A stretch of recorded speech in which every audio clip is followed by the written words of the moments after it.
Notepad, let's take a look at that. No saved notes, let's create one.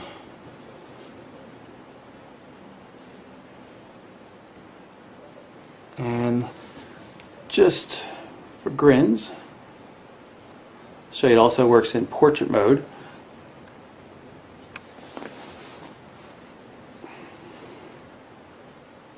This is in portrait mode. Of course, that didn't work too well there. So let's see if I can tap on that, double tap, and then change it to this.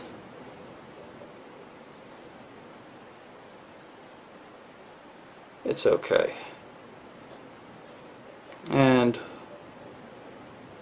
we will edit the title, test, and we are done, hopefully. There you go, test note. Back to home screen. You'll notice it does not do the home screen in portrait mode, only in landscape mode, which is a little bit unusual. Pull up the web browser. And of course, this one's going to default into portrait mode. See if I can get that off. Go into bookmarks. I'm going to pull up the Mobile Burn web page.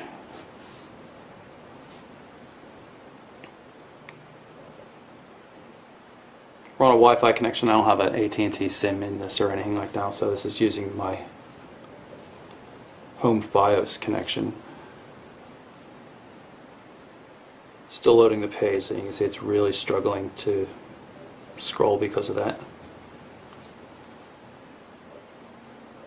There we go, it's done. Scrolling's still pretty rough.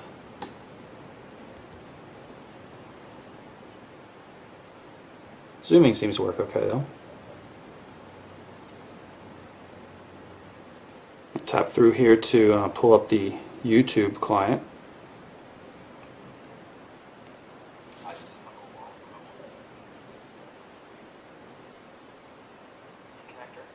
Micro HDMI and some power. Quality is pretty good, and the aspect ratio fits the. This video was recorded in 720p HD, so the aspect ratio of the display suits it quite well. There's thin black lines at the top and the bottom, but really well suited for HD content. At least as far as the aspect ratio goes. Like I mentioned before, though, the viewing angle is still pretty weak. Doesn't look very good at all, as you can see there.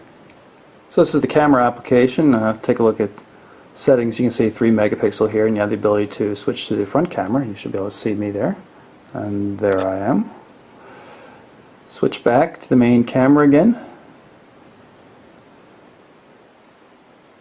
Focus by pressing on the on-screen shutter button. You can then recompose if you like. Release, take the photo. This button here, of course, switches you into video mode. Pull up settings so you can see low resolution video, though, only VGA resolution video.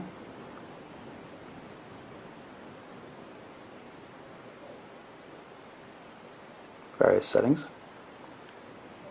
And we'll shoot a quick video just so you can see it in action, and we'll go into the gallery application. Do that by going here.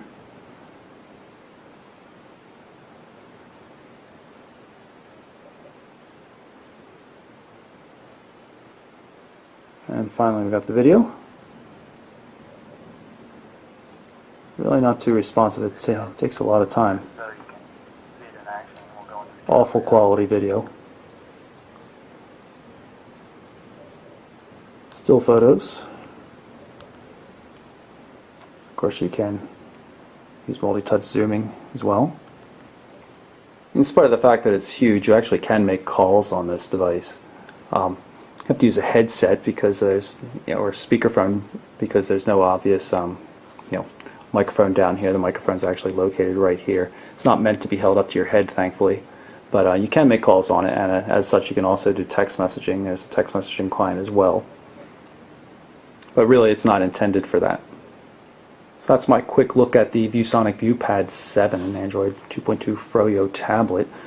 I like the hardware. I really like the silver edging. I like the sharp lines, and I like the included accessories as well. But I do not like the quality of the wide VGA display. Really, you have to look at it straight on, and it doesn't take much of an angle, and things really start looking quite bad. And for a display company like ViewSonic, I would expect better, even if they're not manufacturing the LCD panels. Also, the processor in this device, 600 megahertz, just does not cut it with today's applications. So I like the design, like the accessories, but because of the display itself and the slow processor, the only way you could call this device a winner would be in the Charlie Sheen sense. So not real pleased with it. And so again, that's the ViewSonic ViewPad 7, a 7-inch Android tablet. I'm Michael Orrell for MobileBurn.com.